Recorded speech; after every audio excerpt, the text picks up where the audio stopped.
सर्व श्री आशुतोष महाराज जी की असीम कृपा से आज दिन दिव्य विचारों को हम श्रवण करने जा रहे हैं। उनका हमारे जीवन के साथ बहुत गहरा संबंध है।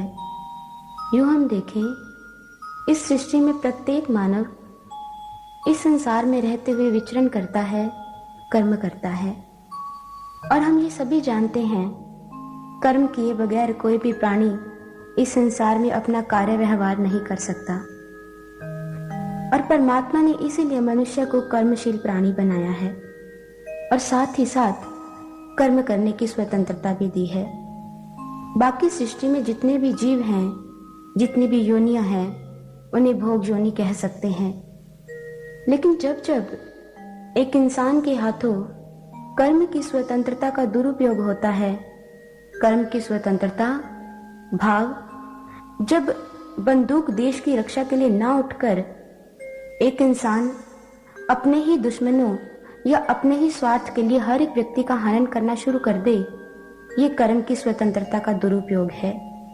जैसे हम यूं समझें, जब एक चिकित्सक अपने औजारों का प्रयोग जख्मी या रुग्ण व्यक्ति की बीमारी के लिए ना करके हर किसी के ऊपर चलाना शुरू कर दे, अपने स्वार्थ को देखकर, ये कर्म की स्वतंत्रता का अपमान है।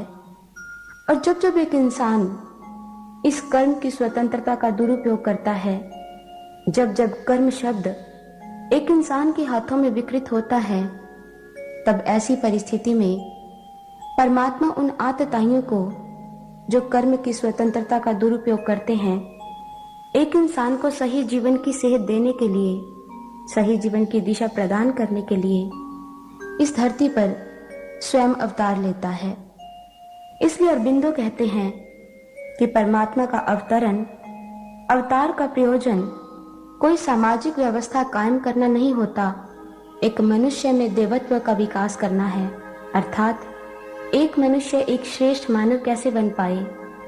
एक मनुष्य जो तन से तो मनुष्य है, जिसने शरीर तो मनुष्य का ले लिया, लेकिन कर्म से मनुष्य नहीं बन पाया, वो एक इंसान एक मनुष्य की पदवी कैसे प्राप्त कर पाए।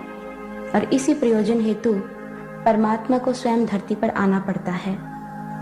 और साधारण शब्दों में हम ऐसे समझें कि जब जब धरती पर अत्याचार बढ़ता है, आतताइयों के कर्म पराकाष्ठा को स्पर्श करते हैं, परमात्मा उन्हें एक श्रेष्ठ मानव का दर्जा देने के लिए अपने जीवन को एक मानव के रूप में परिवर्तित करता है। अगर हम देखें, जब जब भी धरती पर शक्ति आती है, चाहे श्री राम जी के रूप में, चाहे भगवान श्री कृष्ण के रूप में, उनका प्रत्येक कर्म, उनका प्रत्येक कार्य, जिसे हम लीला कहते हैं, हमेशा एक इंसान के लिए हुआ है। उनके जीवन के पीछे छिपे हुए आध्यात्मिक रहस्य एक इंसान समझ नहीं पाता है, अपनी संकीर्ण मान्यताओं में जकड़ा है, अपनी तुच्छ विचारधाराओं में जकड़ा है।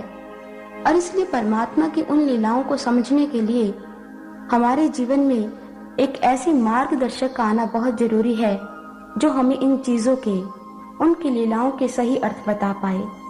और श्री राम जी का प्रयोजन तुलसीदास जी बताते हैं, उनका इस धरा पर आना, उनका इस धरा पर आकर प्रत्येक लीला करना हमारे जीवन के साथ जुड़ा हुआ है। उनका प्रत्येक कार्य एक इंसान के जीवन में पल पल शिक्षा देता है। लेकिन त्रासदी ये है, आज हम मनुष्य तो हैं, शरीर तो हमारा मनुष्य का है, कर्म से मनुष्य नहीं है, ईश्वर के अंश हैं, परमात्मा की संतान हैं, लेकिन हम उसकी संतान बनकर नहीं दिखा पाए। गोस्वामी तुलसीदास जी ने लिखा है, जिसमें वो वर्णन करते हैं, ईश्वर अंश जीव अविनाशी, चेतन अमल सहज सुख राशि, कि हम उस अविनाशी परमात्मा जिसका कभी नाश नहीं किया जा सकता, उसके अंश हैं। चेतन अमल, चेतन अमल का मतलब वो चेतन है, लेकिन जीव मनुष्य के तन में आकर भी, इस जान को प्राप्त कर कर भी चेतन नहीं, अर्ध चेतन है, नींद में है, क्योंकि अपने लक्ष्य को भूल चुका है। आगे उन्होंने लिखा अमल, अमल का मतलब वो मलिनता से रहित है, उसमें कोई ऐसा विकार नहीं है, लेकिन उसका अंश, उसकी संतान विकारों से भरी पड़ी है। उन्होंने कहा सहज सुख राशि। वो परमात्मा जो सुखों की खान है, आनंद का स्रोत है, सुखों का भंडार है, और उसकी संतान अगर स्पष्ट शब्दों में कहो तो दुखों का सागर बनी पड़ी है। एक पिता की संतान, एक पिता का बच्चा परमात्मा जैसा, अपने पिता जैसा क्यों नहीं बन पाया? वो सुखों का सागर है, हम दुखों की खान है। वो चेतन है, हम अर्ध चेतन है। वो मलिनता से रहित है, हम विकारों से भरे पड़े हैं। त्रासदी होती है। लेकिन तुलसीदास जी इंसान की इन विचारधाराओं को हमारे सामने रखकर, एक इंसान के अस्तित्व को हमारे सामने रखकर सिर्फ पर्दा बंद नहीं कर देना चाहते। वो लिखते हैं ऐसी हालत क्यों? एक मनुष्य अपने पिता जैसा क्यों नहीं है? उसका अंश है, फिर भी ऐसा क्यों? उन्होंने आगे बताया, सो यानी कि इसलिए, सो माया व सुभयो गुसाई, बंधियो कीट मरकट के न्याय। उदाहरण दिया दो चीजों का, पहला कीट यानी कि तोता, और दूसरा दिया मरकट यानी कि बंदर। कीट का मतलब तोता। उदाहरण कैसे? जैसे एक शिकारी है, तोते को पकड़ना चाहता है ताकि उसे पकड़कर अपने पिंजरे में डालकर उसे कहीं बेच डालूं। लेकिन तोते को पकड़ने का तरीका क्या है? उसे किसी ढंग से पकड़ा जाए, उसे किस बंधन में डाला जाए, कौन सा तरीका अपनाया जाए? वो क्या करता है, एक वृक्ष की एक शाखा पर वो 2-3 चरखियां लगा देता है। उसके ऊपर उसका मनपसंद आहार मिर्ची उसके साथ बांध देता है। तोता उड़ता हुआ आता है उस शाखा पर, जैसे अपना आहार देखता है झट से चरखी के ऊपर दौड़ पड़ता है कि मुझे ये मिल जाए, जहां से वो भटकता हुआ पहुंच पाता है। जैसे उस चरखी के ऊपर वो बैठता है, अपने आहार को पकड़ने लगता है, चरखी घूम जाती है और तोते का सर नीचे और पैर ऊपर रह जाते हैं। अपने गिरने के डर से वो चरखी को जोर से पकड़ लेता है। उसे लगता है कि शायद चरखी ने मुझे जकड़ रखा है।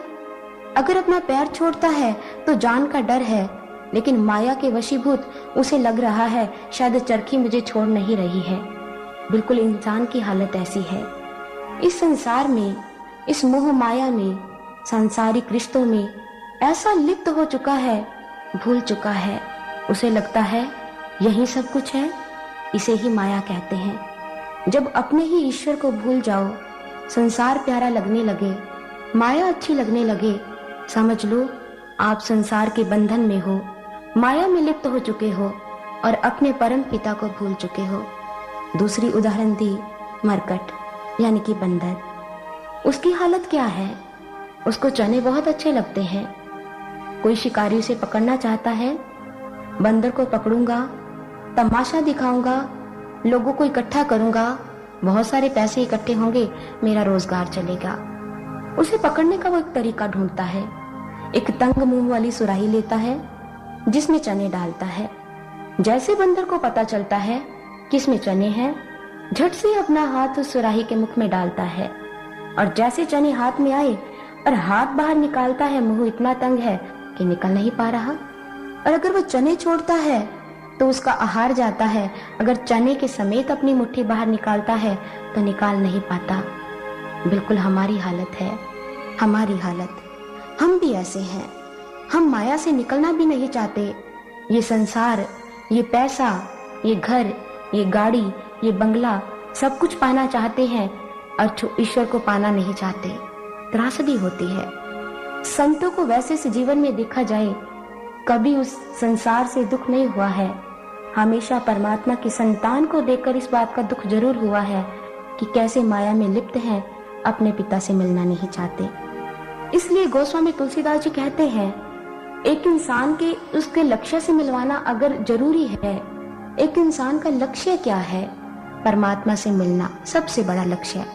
जब जब एक इंसान अपने लक्ष्य को भूला है, तब तब परमात्मा का अवतरण हुआ है, पीर पैगंबरों का, संतों महापुरुषों का। और श्री राम जी का जन्म भी इसी कार्य हेतु हुआ था कि कैसे मैं एक इंसान को उसके ईश्वर से मिला पाऊं। और उनकी जीवन लीलाओं में से तुलसीदास जी बताते हैं, उन्होंने 2 बार वन की यात्रा की है। क्यों? पहली बार वन की यात्रा तब की थी उन्होंने जब राजा दशरथ जी से उनके गुरु विश्वामित्र जी श्री राम और लक्ष्मण की मांग करने आते हैं। तब गए, दूसरी बार तब जब कैकेयी 14 वर्ष का वनवास मांगती है और श्री राम जी को तब जाना पड़ता है। श्री राम जी ने अपने जीवन में 2 बार वन की यात्रा की। इसका कार्य, इसके पीछे एक इंसान को उस परम सत्ता से मिला देना है जिसके लिए वो इस धरा पर आए थे।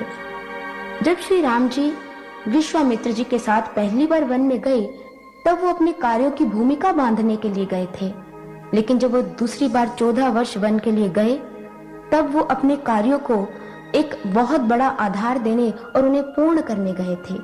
पहली बार वन में गए, जब वो विश्वामित्र जी के साथ गए, तुलसीदास जी कहते उन्होंने जो जो कार्य किए एक इंसान को उससे जोड़ने के लिए। सबसे पहला कार्य क्या था? यज्ञ की रक्षा। मेरे यज्ञों की रक्षा की जाए इन आसुरी शक्तियों से जो उस यज्ञ के कार्यों में विघ्न डालती हैं। यज्ञ की रक्षा क्या है? देखने को हमें साधारण शब्दों में अगर हम देखें, एक इंसान वो बाहरी यज्ञ जिसमें हवन सामग्री डालते हैं उसे समझता है, ठीक है वो भी एक यज्ञ है, लेकिन श्री राम जी का उस यज्ञ की रक्षा करने का मतलब यज्ञ क्या है? ताकि एक इंसान, एक ऋषि उस यज्ञों को संपन्न कर पाए। ये यज्ञ क्या है? यज्ञ का अर्थ है, गीता के प्रत्येक अध्याय में श्री कृष्ण ने जहां यज्ञ शब्द का प्रयोग किया है उसका अर्थ कर्म लिया है। उन्होंने प्रत्येक कर्म को यज्ञ कहा है। यज्ञ की यात्रा की शुरुआत यज्ञ से यात्रा की शुरुआत का मतलब कि एक इंसान को कर्म करने की स्वतंत्रता दी है। एक इंसान भली भांति अपना कर्म कर पाए कि कर्म करना जरूरी है, लेकिन कैसे? श्री राम जी ने यज्ञ की रक्षा करने का मतलब एक इंसान को बताया, तू कर्म कर, मैं तुझे आजादी देता हूँ। लेकिन एक इंसान जब कर्म करने के लिए आगे बढ़ता भी है, वो कर्म किसे कहता है? मान लो एक इंसान से हम ही पूछते हैं, अच्छा आप बताओ कर्म क्या है? एक साधारण जीव का विचार यही है, दान करो, पुण्य करो, लोगों की सेवा करो, जगह जगह पानी का प्रबंध करवाओ, ये पुण्य कर्म करो। एक इंसान के लिए यही यज्ञ है, यही सब कुछ है, यही परम सत्ता तक पहुंचने का मार्ग है। सब कुछ ठीक है, कर्म करने चाहिए, दान देना चाहिए, लोगों की सेवा करनी चाहिए, लेकिन ये कर्म हमें कहाँ तक ईश्वर के पास ले जा सकते हैं? कितनी दूर तक हमें ईश्वर के पास ले जाएंगे? आइए थोड़ा सा मिलकर इस बात पर विचार करते हैं। जैसे हम ये सारे कर्म करते हैं, ये कर्म भी बंधन का कारण है। दान देना, सेवा करनी, जगह जगह पानी का प्रबंध करवाना, आपको आश्चर्य जरूर हो रहा होगा, ये बंधन के कारण कैसे? कोई भी कर्म जिसे हम पुण्य कर्म कहें, ये भी बंधन का कारण है। जैसे जंजीर लोहे की हो या जंजीर सोने की हो, आखिर बांधती है, एक जकड़न है जिसमें एक इंसान जकड़ा पड़ा है। पुण्य कर्म करके एक इंसान को चाहे स्वर्ग मिल जाए, लेकिन स्वर्ग के सुख भोगने के बाद उसे मृत्यु लोक में आना पड़ता है। ये मोक्ष नहीं है, ये परमात्मा के पास पहुंचना नहीं है, ये परम सत्ता को प्राप्त कर लेना नहीं है। इसीलिए कर्म कौन सा है? कबीर साहब जी कहते हैं, कर्म कर्म सब कोई कहे, कर्म न चीने कोई, मन के बंधन जो काटे, कर्म कहावे सोए। जो आपके मन के बंधन को काटता है, कहते हैं कर्म कर्म तो सभी कहते हैं, लेकिन भी बंधन काटने वाले नहीं है। फिर कौन सा कर्म किया जाए कि हम इन बंधनों से मुक्त हो जाएं? कैसा कर्म करें कि हमें इनसे आजादी मिल पाए? इसलिए गुरु अर्जुन देव जी हमें बताते हैं कि तू कैसे उस परमात्मा को पा सकता है और किन कर्मों से नहीं पा सकता। वो कहते हैं कि ना तू आवे वस बोध किणावणे, ना तू आवे वस वेद पढ़ावने, ना तू आवे वस तीर्थ नाइये, ना तू आवे वस धरती ताइये, ना तू आवे वस किते स्यान पे, ना तू आवे वस बोता दान दे, सब कुछ तेरे वस अगम अगोचरा, तू भगता दे वस भगता तान तेरा। गुरु अर्जुन देव जी क्या कहते हैं? ना तू आवे वस बहुत किणावणे, ना तू आवे वस वेद पढ़ावने। कि हे परम सत्ता, परमात्मा के लिए कहा कि वो ना तो हमें बाहरी क्रिया कर्म कांड से, ना ही बाहरी क्रियाकलापों से हम उसे पा सकते हैं। नहीं, परमात्मा को इन तरीकों से नहीं पाया जा सकता। ना तो आवे वस वेद पढ़ावने, मात्र हम ग्रंथों का अध्ययन करें, और हम कहें हम ईश्वर तक पहुंच पाए? नहीं। हम ग्रंथों का अध्ययन करते हैं, करना चाहिए, महापुरुषों की वाणी है जो जीवन को दिशा देती है, लेकिन मात्र पढ़ने तक हम ईश्वर तक पहुंच जाएं, ऐसा संभव नहीं है। जैसे ग्रंथों का पढ़ना कैसे है? हम इस देश में देखें, इस संसार को, इस देश को चलाने के लिए कुछ यातायात के नियम हैं। अगर वो नियम ग्रंथों में, किताबों में बंद होकर रह जाएं और यातायात के नियम एक इंसान के जीवन में लागू ना हो, वो दिन दूर नहीं है जहां हमें सड़कों पर लाशों ही लाशें, उनके ढेर ही नजर आएं। इसीलिए जहां यातायात के नियम किताबों में बंद हैं, उन्हें लागू भी करना जरूरी है। जैसे महापुरुषों की वाणी ग्रंथों में है, मात्र पढ़ना नहीं है, उसके ऊपर चलना है, हमारे जीवन में कैसे लागू हो। जैसे गुरु अर्जुन देव जी लिखते हैं सुखमनी साहिब में, श्री गुरु अर्जुन देव जी कहते हैं, संत संग अंतर प्रभ डीठा। पढ़ना चाहिए, लेकिन इसका अर्थ क्या है कि तू संतों का संग कर, तुझे परमात्मा के दर्शन होंगे। कहाँ किया संग हमने? पढ़ा जरूर, इसलिए गुरु अर्जुन देव जी को कहना पड़ा, ना तो आवे बस वेद पढ़ावने, मात्र पढ़ने से नहीं। चलो इसे दैनिक व्यवहार में लेते हैं। एक पिता है, उसके 2 पुत्र हैं। पिता 10 दिन के लिए किसी काम के लिए बाहर गए देश से। अपने दोनों बच्चों को बुलाया, दोनों बच्चों को 10-10 काम दिए। पहले बेटे को कहा, मैं कुछ समय के लिए बाहर जा रहा हूं, ये 10 काम है, तुझे रोज ये काम करने हैं, मेरे आने तक ये काम पूरे हो जाने चाहिए। दूसरे बच्चे को कहा, ये 10 काम मैं तुझे भी देकर जा रहा हूं, मेरे आने तक ये काम तुझे भी संपन्न करने हैं। पिताजी चले गए। एक बच्चा उठा, एक दिन बीत गया। अच्छा, पिताजी ने 10 काम कहे थे, पहला काम पढ़ा, देखा अच्छा आज इनसे मिलना है, ये कार्य संपन्न करना है, गया, मिलाया, काम कराया। दूसरा दिन हुआ, फिर एक काम पढ़ा, पिताजी ने ये भी कहा था, उसे पढ़ा, जाकर वो काम भी कर दिया। किसी मिनिस्टर से मिलना था, वहां जाकर भी मिलाए। धीरे धीरे करके उस बच्चे ने 10 के 10 काम कर डाले। लेकिन जो दूसरा पुत्र था, उसने भी एक पृष्ठ उठाया कि पिताजी ने 10 काम कौन से कहे थे। एक काम पढ़ा, अरे 9 दिन पड़े हैं, कर लूंगा। फिर दूसरा दिन हुआ, अभी तो बहुत दिन पड़े हैं, किसी दिन कर लेंगे। तीसरा दिन हुआ, चौथा दिन हुआ, बच्चा पढ़ता गया, याद था पिताजी ने काम कहे थे, लेकिन कोई भी कार्य पूर्ण नहीं किया। एक दिन पिताजी वापस लौट आए, दोनों बच्चों को बुलाया, दोनों से पूछा, क्या तुमको मैंने जो काम कहे थे कर कर आए हो? पहले बच्चे ने जो जो पढ़ा था, जो जो काम पिताजी लिख कर गए थे, बच्चे ने पूर्ण किए। लेकिन दूसरे बच्चे ने पढ़ा जरूर, लेकिन पूर्ण नहीं किया, संपन्न नहीं किया। अब आप खुद ही निर्णय करो। आपको भगवान ने बुद्धि दी है, विवेक दिया है, अब आप इस बात का जवाब दो। आप एक पिता का रोल अदा करते हो अपने जीवन में, या आप अपने जीवन में कभी पुत्र भी रहते हो। अगर आपके पिता आपको कोई काम देकर जाते हैं, आप उसे संपन्न कर देते हो, और अगर आपका एक बच्चा काम पूरा नहीं करता, हमें नहीं लगता आप अपने उस बच्चे से खुश होते हो। और इसलिए पिता की प्रसन्नता का मालिक कौन है? वो बच्चा जिसने पढ़ा भी और संपन्न भी कर डाला। वो बच्चा कभी उस पिता के प्रेम को हासिल नहीं कर पाता जो पढ़ता है लेकिन करता नहीं है। और यही हालत हमारी है, हम पढ़ते बहुत हैं, लेकिन कभी व्यवहार में, अपने जीवन में उसे लागू नहीं किया, तो पिता हम पर प्रसन्न कैसे होगा? इसलिए गुरु अर्जुन देव जी कहते हैं, मात्र पढ़ने से नहीं, उसे जीवन में लागू करना होगा। आगे वो लिखते हैं, ना तो आवे वस तीर्थ नाए, ना तो आवे वस धरती ताए। उसे पाना है मात्र स्नान करने से, तीर्थ स्थानों की यात्रा से, धरती की परिक्रमा करने से। गुरु अर्जुन देव जी कहते हैं नहीं, उसे नहीं पा सकता।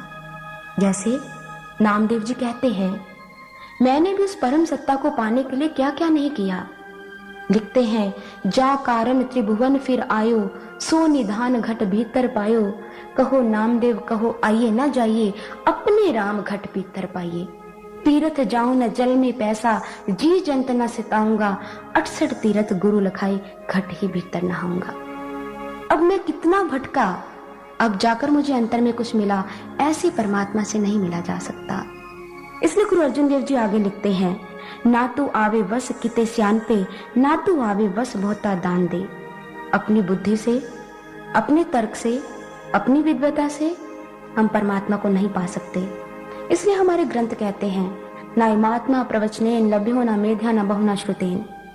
हम उस परमात्मा को बड़े बड़े भाषण से, अपने प्रवचनों से, अपनी बुद्धि से, ना ही हम मात्र सुनकर उस ईश्वर तक पहुंच सकते हैं।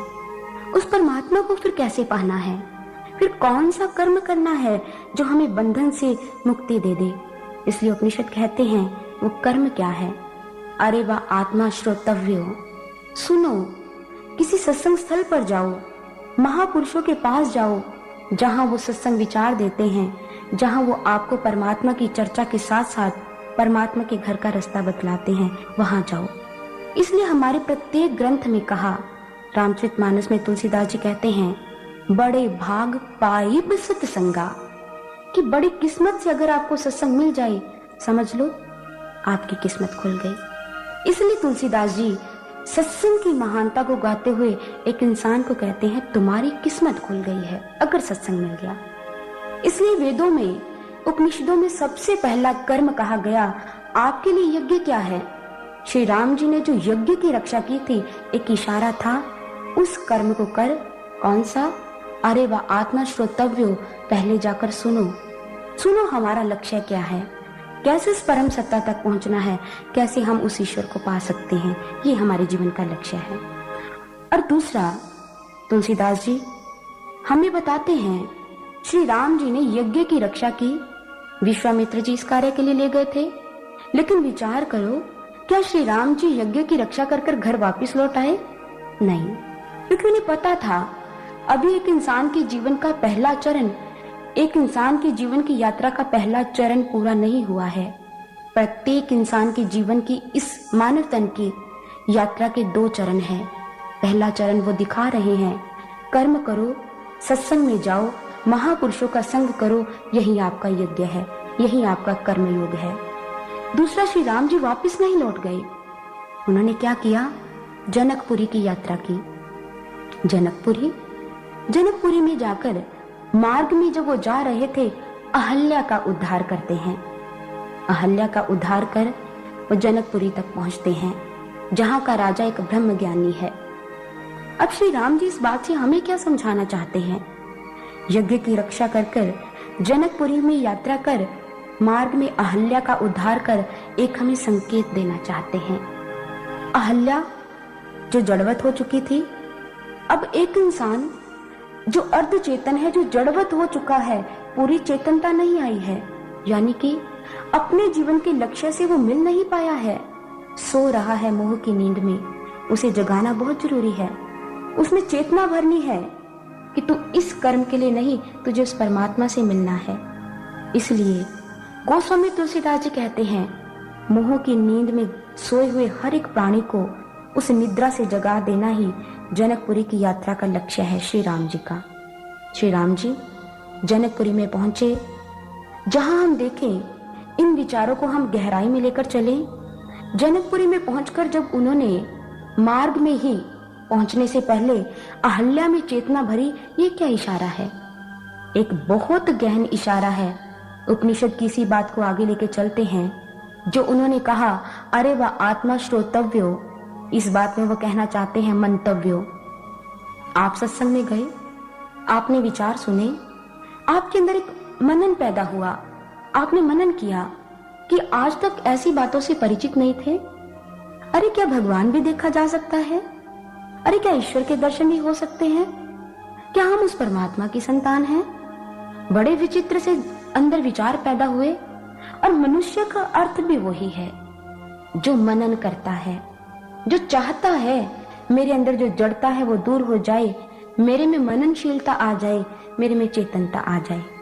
इसलिए उपनिषदों ने कहा, श्रोतव्यों के बाद मंतव्यो, मनन करो। एक इंसान मनुष्य इसीलिए कहलाया, मनन करने की शक्ति है। जो मनन नहीं करता है उसे पशु की उपाधि दी गई। कहते हैं पश्यति इति पशुः, जो मात्र देखता है वो पशु है। जो सोचता नहीं है ये वस्तु यहाँ क्यों है, वो किसी चीज की गहराई में नहीं जाता है। पशु के लिए जरूरी नहीं है वो हर एक चीज की गहराई में जाए। पशु की सोच वहां तक सीमित है जहां तक उसे भोजन मिल जाता है, और एक इंसान आज एक पशु बन चुका है। महाभारत में लिखा है, आहार निद्रा भय मैथुन समानामित पशुभर नराणाम, कि हमारे सब कर्म आहार निद्रा भय पशु जैसे हैं। अंतर क्या है? सिर्फ एक अंतर है अगर मनुष्य और पशु में, कि मनुष्य धर्म को जान सकता है। धर्मेन हीना नर पशु भी समाना, अगर धर्म को नहीं जाना पशु हैं। इसलिए जनकपुरी की यात्रा में श्री राम जी अहल्या का उद्धार करते हैं और हमें इशारा करते हैं, मंतव्यो मनन कर, तुम्हारे अंदर भी ईश्वर है, तू भी उसे जान सकता है। लेकिन विडंबना क्या है, हम सत्संग में भी गए, सत्संग सुनते भी हैं, लेकिन कभी सत्संग सुनने के बाद विचार नहीं रखे, प्रश्न नहीं पूछा, ऐसा क्यों? एक फ्रेंच फिलोसोफर हुए हैं, मुझे उनकी बात याद आ रही है। उन्होंने हमेशा एक सभा को क्लास शब्द से संबोधित किया है, जो 5 अक्षरों का मेल है, CLASS। उन्होंने बताया कि एक सभा, एक सत्संग क्लास क्यों है। उन्होंने कहा, C for clever mind, L for lazy mind, A for absent mind, S for sleepy mind, and दूसरा S सैंक्टिफायर। वो कहते हैं, जब बहुत सारे लोग एक जगह पर बैठे हों, चाहे कक्षा है चाहे सत्संग है, आज हम भी सत्संग में बैठे हैं, हम जानते हैं कितने लोग हैं, कितने लोग सत्संग विचारों को श्रवण कर रहे हैं, लेकिन हर एक व्यक्ति इन विचारों को सुनकर प्रश्न करके नहीं जाएगा। सबसे पहले उन्होंने कहा C फॉर क्लेवर माइंड, कि बहुत सारे चतुर दिमाग के लोग भी आते हैं। L फॉर लेजी माइंड, कुछ ऐसे व्यक्ति भी आते हैं बड़ा सुस्त से हैं, सुना बैठा, टाइम पूरा हुआ चल दिए, lazy mind. A for absent mind, वो बताते हैं एब्सेंट माइंड सत्संग में भी आए, मनन करना चाहा, बैठे विचार सुने, लेकिन बैठकर भी शरीर तो है, मन घर में है कि बच्चा स्कूल से वापस आया कि नहीं, घर में दूध तो नहीं उबल रहा, कहीं घर में ताला तो लगा है कि नहीं, सो विचार हैं, एब्सेंट है, सत्संग में होकर भी नहीं। और उन्होंने कहा S फॉर स्लीपी माइंड, कुछ ऐसे लोग हैं सत्संग में पहुंचे लेकिन आकर सो गए, शायद घर के कार्यों की थकावट दूर करते हैं और यहाँ आकर नींद लेते हैं। लेकिन एक S का अर्थ सैंक्टिफायर भी है, पवित्र आत्मा सत्संग में आती है, ध्यान से सुनती है, परमात्मा के बारे में, सत्संग की महानता के बारे में। सत्संग के बाद मनन चलता है और प्रश्न करती है, अच्छा ऐसा हो सकता है कि मैं भी ईश्वर को देख सकती हूँ? अच्छा, अगर गुरु परमात्मा के दर्शन करवाता है तो गुरु की पहचान क्या है? 100 सवाल है। ये पवित्र आत्मा है जो ईश्वर की खोज करती है, जिज्ञासु आत्मा है। इसलिए श्री कृष्ण जी ने गीता में हमें ये अधिकार दिया है। वो लिखते हैं, तद विधि प्रणिपातेन परिप्रश्नेन सेव्या उपदेक्षन्ति ते ज्ञानम ज्ञानिस्तत्त्वदर्शिनः, कि जाओ संतों के पास जाओ, प्रणाम करो, सेवा भाव से उनसे प्रश्न पूछो, क्या तू मेरे अंदर परमात्मा के तत्व स्वरूप के दर्शन करवा सकता है? क्या मुझे ईश्वर के दर्शन करवा सकता है? ये है पवित्र आत्मा। एक जिज्ञासु व्यक्ति के विचार सत्संग में आकर मनन करता है। इसलिए श्री राम जी की जनकपुरी यात्रा का एक संकेत है, सिर्फ यज्ञ नहीं, सिर्फ कर्म करना नहीं, मात्र सत्संग में आना नहीं, सत्संग में आकर मंतव्यो मनन भी करना है, पूछना भी है, विचार करो। जो कुछ नहीं, आप संतुष्टि नहीं मिली, आप पूछो, आगे कदम बढ़ाओ, ये आपका अधिकार है। और साधारणतः क्या होता है, बहुत सारे लोग प्रश्न नहीं पूछते, और जब हम उनसे पूछते हैं उनका 2-3 जवाब है। डर लगता है। डरना किससे? संत श्राप नहीं देते, संत कल्याण करने आते हैं। आपके जीवन में जो सवाल हैं, जो प्रश्न हैं, आप पूछिए। उनका आगमन ही इसीलिए होता है, आपकी हर एक जिज्ञासा को संतुष्ट कर पाए। और अगर हमें सत्संग सुनकर भी विचार पैदा नहीं होता हमारे मन में, और अगर हमारे मन में प्यास नहीं है, तो सर्व श्री आशुतोष महाराज जी अक्सरात कहा करते हैं, प्यास ना लगना एक बहुत भयानक रोग है। और अगर आप इस रोग से ग्रसित हो चुके हो, एक डॉक्टर के पास जाओ, एक चिकित्सक से मिलो, उसे दवा लो, आपका रोग दूर कर देगा। और अगर हमारे साथ भी ऐसा है, विचारों को सुनकर उससे मिलने की तड़प नहीं है, उसे पाने की इच्छा नहीं है, हम भी इस रोग से ग्रसित हैं, आप संतों के पास जाओ, वो आपको इस रोग की दवा देंगे, आपको उससे मिलवाएंगे, तड़प पैदा करेंगे भी, ये उन्हीं का काम है। इसलिए जनकपुरी की यात्रा यहाँ पूरी नहीं होती। श्री राम जी अहल्या का उद्धार करके भी आगे बढ़ते हैं। आगे जाकर वाटिका में सीता जी को देखते हैं।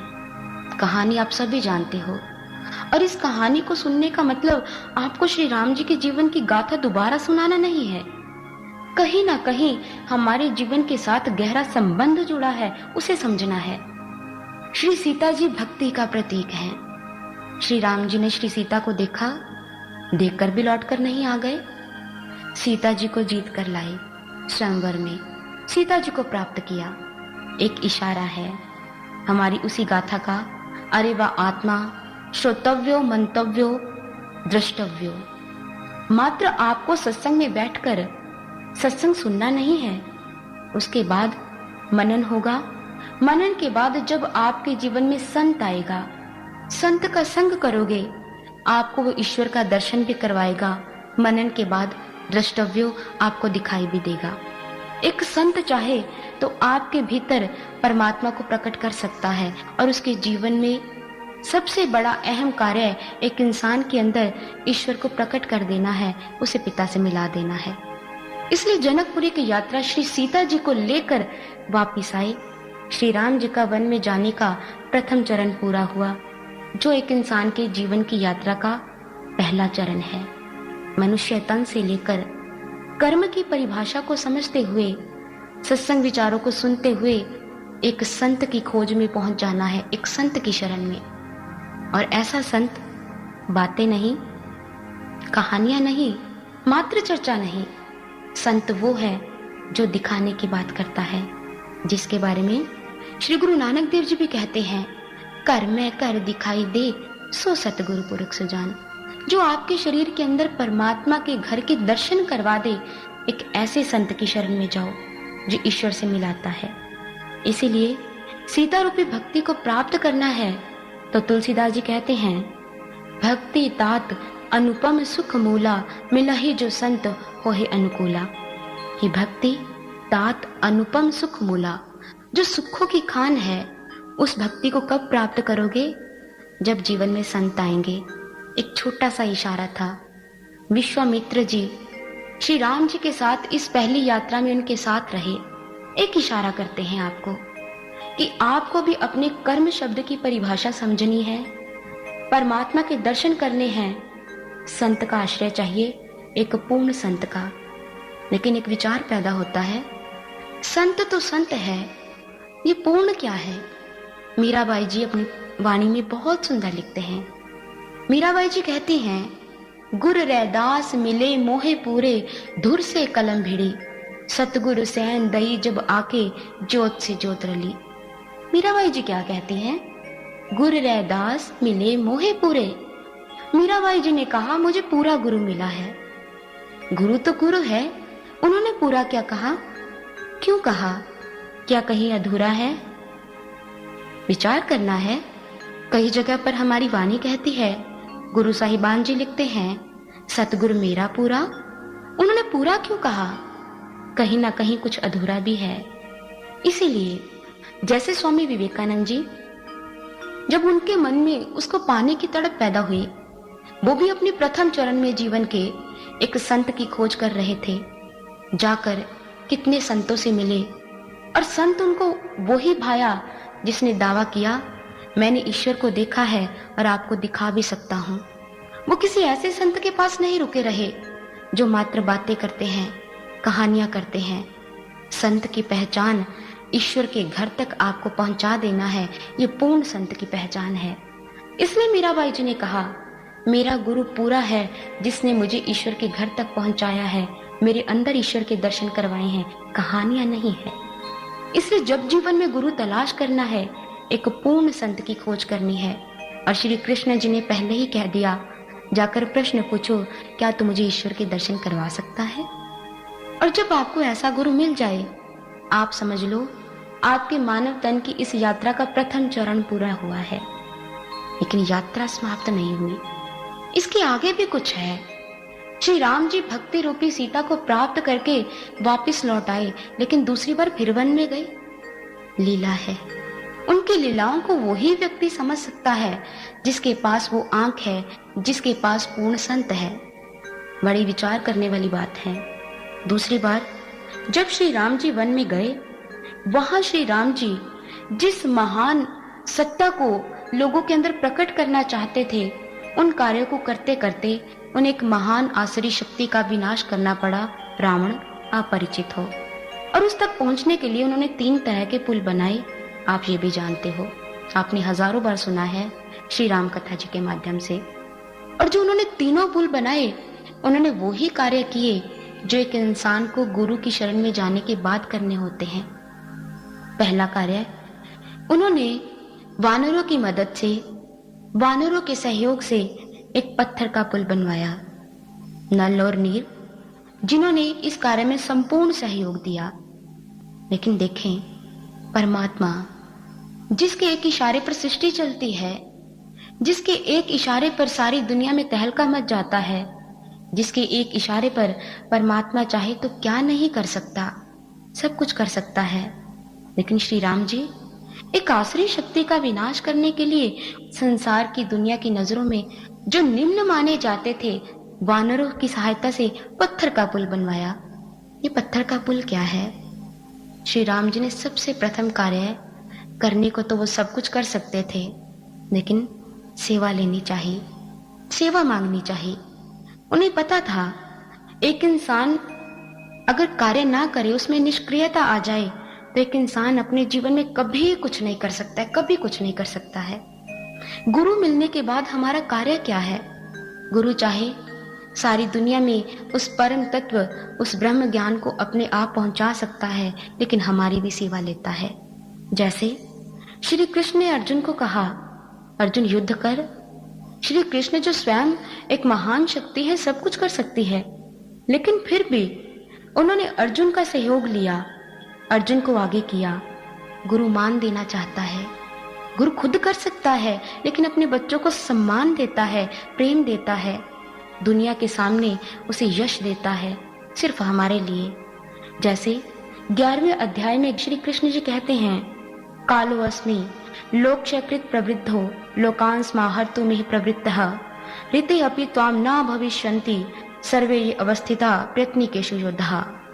श्री कृष्ण कहते हैं कि मैं लोगों का नाश करने वाला बड़ा हुआ महाकाल हूँ, मैं इन लोगों को नष्ट करने के लिए आया हूँ। प्रतिपक्षी की सेना में ये जितने भी योद्धा खड़े हैं, तो चाहे इनका वध करे या ना करे, ये फिर भी मारे जाएंगे। मैं पहले ही इनको मार चुका हूँ, तुमसे सेवा लेना चाहता हूँ। गुरु मात्र हमसे एक आधार मांगता है, मंजिल वो खुद खड़ी कर सकता है। और आधार भी क्यों मांगता है? इसीलिए हमें निष्क्रियता ना आ जाए। परमात्मा चाहे तो ऊपर बैठे भी सब कुछ कर सकता है, लेकिन कर्म के सिद्धांत को रखने के लिए वो धरा पर आता है, हमारे जैसे कर्म करता है। कभी गुरु के रूप में आया, कभी किस रूप में आया, कभी किस रूप में। और इसीलिए गुरु हमसे सेवा लेता है। यहाँ से हमारी यात्रा का दूसरा चरण शुरू होता है। हम भी पत्थर के पुल बनाएंगे। ये हमारे जीवन का कर्म योग है। सेवा देनी है, सेवा करनी है उसके लिए जो हमें ईश्वर तक पहुंचा देता है। यही हमारे लिए पत्थर के पुल का निर्माण है। इसीलिए मात्र बाहरी कर्म जो संसार में हम करते हैं वो बंधन में बांधता है, लेकिन गुरु के मिलने के बाद जो कर्म ईश्वर से मिलकर किए जाते हैं वो कभी बंधन में नहीं बांधते, क्योंकि गुरु की आज्ञा और गुरु की सेवा एक ऐसा बंधन है जो हमें इस संसार के जंजाल से मुक्त करता है। आज्ञा रूपी बंधन हमें संसार से मुक्ति देती है। और जब एक इंसान गुरु की ऐसी सेवा करता है, गुरु के श्री चरणों में रहकर पत्थर के पुल अर्थात अपना तन मन से सेवा लगाता है, समझ लो हमारे विकर्म रूपी जो गहन संस्कार हैं उनसे हमें मुक्ति मिलती है। और ज्ञान के पश्चात सेवा करना गुरु घर में रहकर यही कर्म मार्ग है। और इसीलिए हमारा प्रत्येक ग्रंथ भरा पड़ा है ऐसी उदाहरणों से। जैसे आप इन बातों से परिचित हो, श्री कृष्ण जब महाभारत का युद्ध समाप्त होता है, अर्जुन को लेकर जब रथ पर आ रहे थे, वो जब उस जगह पर उतरे जहां पर उनका रहने का निवास स्थान था, अर्जुन को कहते हैं, अर्जुन तो पहले उतर। अर्जुन दंग है कि आप पहले। श्री कृष्ण कहते हैं, नहीं, मैं जो कह रहा हूं तो वो ही कर। अर्जुन श्री कृष्ण जी को 2 पल के लिए तो देखता है, लेकिन उनकी आज्ञा से वो उस रथ से पहले उतर जाता है। जैसे श्री कृष्ण जी रथ से उतरते हैं, रथ एकदम से भस्म हो जाता है। अर्जुन हैरान कि भगवान ये क्या, ये भस्म कैसे हो गया, ये रथ नष्ट कैसे हो गया। अर्जुन दंग है, विचार पैदा हो रहे हैं, ये क्या। श्री कृष्ण कहते हैं, अरे ये रथ तो कब का नष्ट हो चुका था, ये तो मैंने अपने योग बल से इसे स्थिर किया हुआ था, मैंने अपने योग बल से इसे कायम किया था, तू तो कब का नष्ट हो चुका था। एक ने सम्मान दिया, विजय का श्री अर्जुन के सिर पर बांधा। घर आकर, उस स्थान पर आकर सभी को कहा कि अर्जुन ना होता तो इनका कभी वध ना हो पाता। गुरु सम्मान देता है, गुरु प्रेम देता है, और गुरु की इस महानता को वो ही व्यक्ति समझ पाता है जो गुरु के ज्ञान को प्राप्त कर उसके ऊपर चलता है, दूसरी यात्रा का प्रारंभ करता है। और अगर हम आगे चलकर देखें, जब पत्थर के पुल का निर्माण हुआ, श्री राम जी ने देखा ये पत्थर का पुल बहुत छोटा है। सभी ने कहा कि भगवान ये तो पुल इतना छोटा है और हमारी सेना इतनी ज्यादा है, इतना लंबा सफर है, हम कैसे चल पाएंगे, मार्ग संकीर्ण है, छोटा है, कैसे पहुंच पाएंगे। श्री राम जी क्या करते हैं, जैसे पत्थर के पुल पे खड़े हो जाते हैं, जितने भी जलचर जीव थे उस सागर में, सारे श्री राम जी के दर्शनों के लिए ऊपर आ जाते हैं। देखने को बड़ी छोटी सी बात लगती है, जलचर जीव ऊपर आए, और इसके पीछे कारण क्या है। अपने प्रभु के दर्शन किए, और कोई भी जीव ऐसा नहीं था जो अपने परमात्मा को देखकर वापस धरा पर अपने स्थान पर जाना चाहता है, जल के नीचे समा जाना चाहता है, उसकी गहराई में चले जाना चाहता है। हर एक जीव उस परम सत्ता को, उस ईश्वरीय रूप को देखकर वहीं के वहीं खड़े हैं। और श्री राम जी का इशारा था, पत्थर का पुल ही नहीं, एक जलचर जीवों का पुल भी मैंने आपके लिए तैयार कर दिया है। अब चलकर देखो इसके ऊपर, कोई भी जीव, कोई भी आप में से डूबेगा नहीं, ये ज्यों के त्यों खड़े रहेंगे। आज जिन्होंने अपनी उस सत्ता के दर्शन किए हैं, आज उसे पाया है, कोई भी जीव नीचे नहीं जा रहा। छोटी सी कहानी है, छोटा सा सार है, एक कहानी से नहीं समझना है। ये जलचर जीव क्या है, ये जलचर जीव हमारे ही दुर्गुण हैं, हमारी बुराइयां हैं। हम पिछले कई दिनों से जब जीवन में एक महान शक्ति, एक गुरु का पदार्पण होता है, जब एक महान संत हमारे जीवन में आता है, हमारी बुराइयों को दबा नहीं देता है, उसे बाहर निकालता है, हमारे दुर्गुणों को सद्गुणों में बदल देता है। जो पहले संसार का विनाश करते हैं दुर्गुण, वही संसार का निर्माण करने में लग जाते हैं। जलचर जीवों का काम क्या था, जो भी प्राणी उसमें कदम रखता पानी में, उनका भक्षण कर देते। हमारे दुर्गुण भी ऐसे हैं। ना जाने हम अपने इन बुरे विचारों से, अपने दुर्गुणों से कितने लोगों को आघात पहुंचाते हैं, उन्हें मंजिल पर लाने से पहले ही उन्हें दूर कर देते हैं। चलो इसे उदाहरण से समझें। जैसे आपको मार्ग में कोई व्यक्ति मिलता है, आप उनसे भली भांति परिचित हो, बड़ी वाक्पटुता है, बहुत बोलता है, आपसे मिलता है और आपके कम से कम 10 मिनट वो जरूर ले लेता है। आप उससे बचना चाहते हो, दूर से जय राम जी की, जय महाराज जी की, चलो जान छूटी, आप डर गए, दूर से जय महाराज जी की हो गई। लेकिन अगर उसी व्यक्ति को एक पूर्ण संत मिल जाए, एक उसी व्यक्ति को ज्ञान मिल जाए, जो वो संसार की बातें करता था, आज वही व्यक्ति जगह जगह सच का प्रचार कर सकता है। गुरु की महानता है। जो बुरे विचारों से संसार की निंदा चुगली करता था, आज उसके मुख पे, आज उसकी जिह्वा पे गुरु की महानता के अतिरिक्त कोई और चीज नहीं है। ये गुरु का काम है। जैसे एक संत दृष्टि बदलता है हमारी, जलचर जीवों का पुल तैयार करना हमारे दुर्गुणों को भीतर नहीं छिपाना गुरु से परिवर्तित करता है। जैसे एक बार की बात है, एक व्यक्ति था, बड़ा दुखी था, इतना परेशान। एक संत ने उसे देखा। संत जी चलकर उसके पास आए। अरे भाई, बड़ा दुखी है, बात क्या है? महाराज जी, मैं बहुत परेशान हूं। संत ने कहा, क्या परेशानी है? घर में इतनी गरीबी, क्या करूं? पड़ोसी के घर में इतना कुछ है, मेरे मन में इतना, मैं तो इतना तंग हूं, आर्थिक व्यवस्था इतनी कमजोर है, बच्चों के पास पहनने के लिए कपड़े नहीं, घर में 3 समय का भोजन नहीं। संत कहते, ठीक है, तूने अपने इस जन्म में, अपने इसी जन्म में तूने भगवान की भक्ति की है, मुझे ईश्वर की तरफ से प्रेरणा मिली है। लो, मैं तुझे वरदान देता हूँ।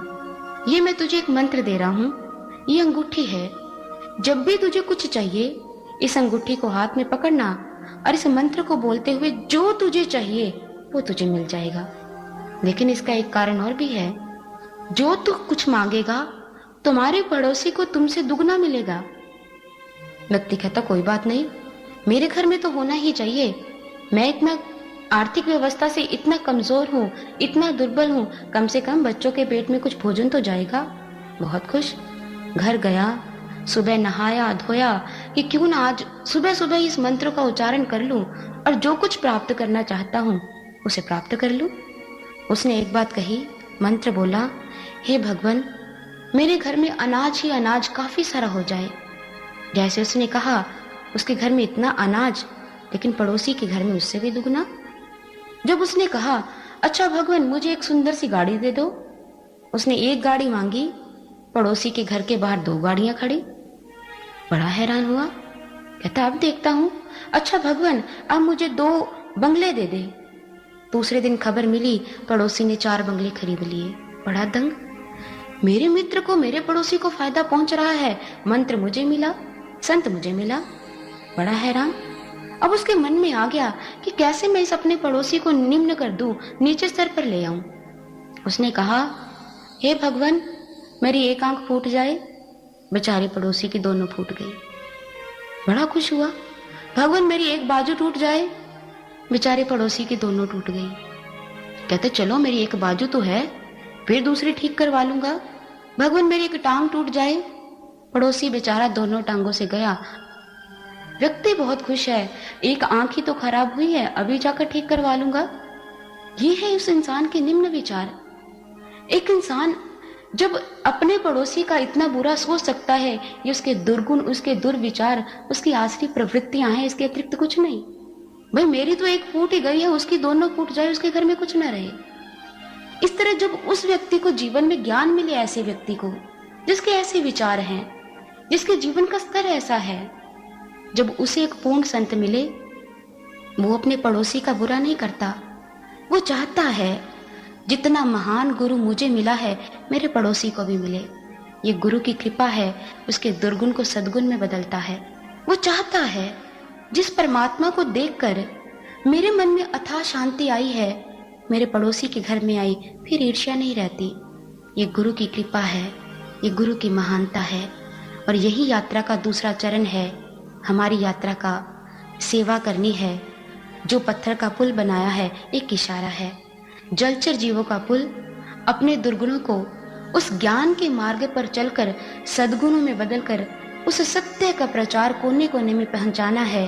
हमारी सेवा लगेगी, हम भी जलचर जीवों का पुल तैयार करें। लेकिन एक तीसरा कार्य है। पुल का निर्माण यहीं तक सीमित नहीं था। श्री राम जी ने अपने उस पुल के निर्माण के बाद जितने हवा में या यूं कहीं आकाश में उड़कर जा सकते थे, कुछ इस मार्ग से भी गए। जैसे श्री हनुमान जी, वो आकाश मार्ग से गए। भाव ऊपर से जाने का मतलब, हनुमान जी जब सीता का पता लगाकर आते हैं तो वानरों को कहते हैं कि आप यहीं रुके रहना, वापस मत जाना, मैं सीता जी का पता लगाकर आता हूँ। आकाश मार्ग से उड़कर गए। आकाश मार्ग से उड़ने का भाव सेवा करके उस गुरु की कृपा को अपने भीतर रखते हुए, आकाश मार्ग का मतलब बहुत गहरा है, ध्यान से समझना। आकाश मार्ग क्या है? इस प्रशंसा मान सम्मान से ऊपर उठना है। हनुमान जी ने खुद कार्य किया लेकिन वानरों को रोक कर रखा।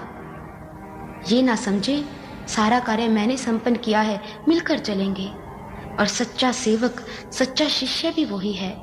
न मान हो, न सम्मान की इच्छा हो, न प्रशंसा पाने की भूख हो, इन चीजों से ऊपर उठना ही गुरु के ज्ञान के ऊपर चलकर इस आकाश मार्ग पर वो ही व्यक्ति चल सकता है जिसको न मान चाहिए न सम्मान, और वही गुरु का प्रिय पात्र बन सकता है ऐसा व्यक्ति।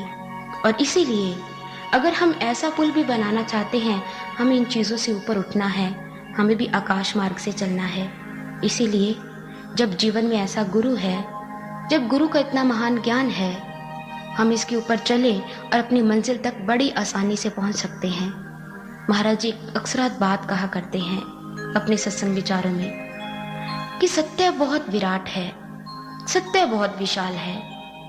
जिसने इस विराट सत्य का साक्षात्कार नहीं किया, इस यात्रा के दोनों चरणों को पूर्ण नहीं किया, अपने जीवन में इस सफलता को प्राप्त नहीं किया है, वो समझता ही नहीं, वो समझ ही नहीं सकता कि जीवन क्या है।